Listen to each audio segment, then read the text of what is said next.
വൈകുന്നേരത്തെ മഴയും കാറ്റും കണ്ട് ഞങ്ങളൊന്ന് പേടിച്ചു പോയി കേട്ടോ. നല്ല രീതിക്ക് കാറ്റായിരുന്നേ. നമ്മൾ റബ്ബറിൻ്റെ അടുത്താണല്ലോ ആ ഷെഡ് അടിച്ചിരിക്കുന്നത്, അപ്പോൾ അതുകൊണ്ടൊരു ഭയമായിരുന്നു കേട്ടോ. പിന്നെ മഴയൊക്കെ ഒന്ന് തോന്നു കഴിഞ്ഞപ്പോൾ നമ്മൾ തേയിലവെള്ളം ഇടാമെന്ന് വിചാരിച്ചു. ഇന്ന് തേയിലവെള്ളത്തിൻ്റെ കൂടെ കഴിക്കാനൊന്നും ഇല്ലാത്തതുകൊണ്ട് നമുക്കിന്ന് പക്കോട ഉണ്ടാക്കാമെന്ന് വിചാരിച്ചു കേട്ടോ. ഈ റെസിപ്പി പറഞ്ഞു തന്നത് വേറെ ആരുമല്ല, നമ്മുടെ അമ്മുമ്മക്കുട്ടിയാണ് കേട്ടോ. പണ്ടാണെങ്കിൽ പുള്ളിക്കാരി ഇതുപോലുള്ള പലഹാരങ്ങൾ ഉണ്ടാക്കലും എല്ലാത്തിലും ആക്റ്റീവായിരുന്നു. ഇപ്പോൾ വയ്യാത്തത് കൊണ്ടാണ് ആളൊന്ന് സൈഡായത്.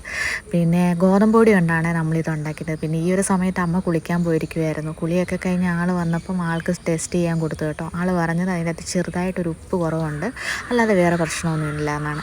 പിന്നെ അമ്മൂമ്മയ്ക്ക് കൊടുത്തു കഴിഞ്ഞപ്പോൾ അമ്മൂമ്മ പറഞ്ഞത് ശരിയാടാ, ഉപ്പ് കുറവുണ്ട്, നമുക്ക് അടുത്ത പ്രാവശ്യം നല്ല രീതിക്ക് ഉണ്ടാക്കാമെന്നാണ് കേട്ടോ. അപ്പോൾ പുള്ളിക്കാരിയും കഴിച്ചു. പിന്നെ അമ്മയ്ക്ക് തേയിലവെള്ളം ഞാൻ ഇട്ടിട്ടില്ലായിരുന്നു. പിന്നെ തേയിലവെള്ളമൊക്കെ ഇട്ട് അമ്മയ്ക്കും അമ്മൂമ്മയ്ക്കും കൂടി കൊടുത്തു കേട്ടോ.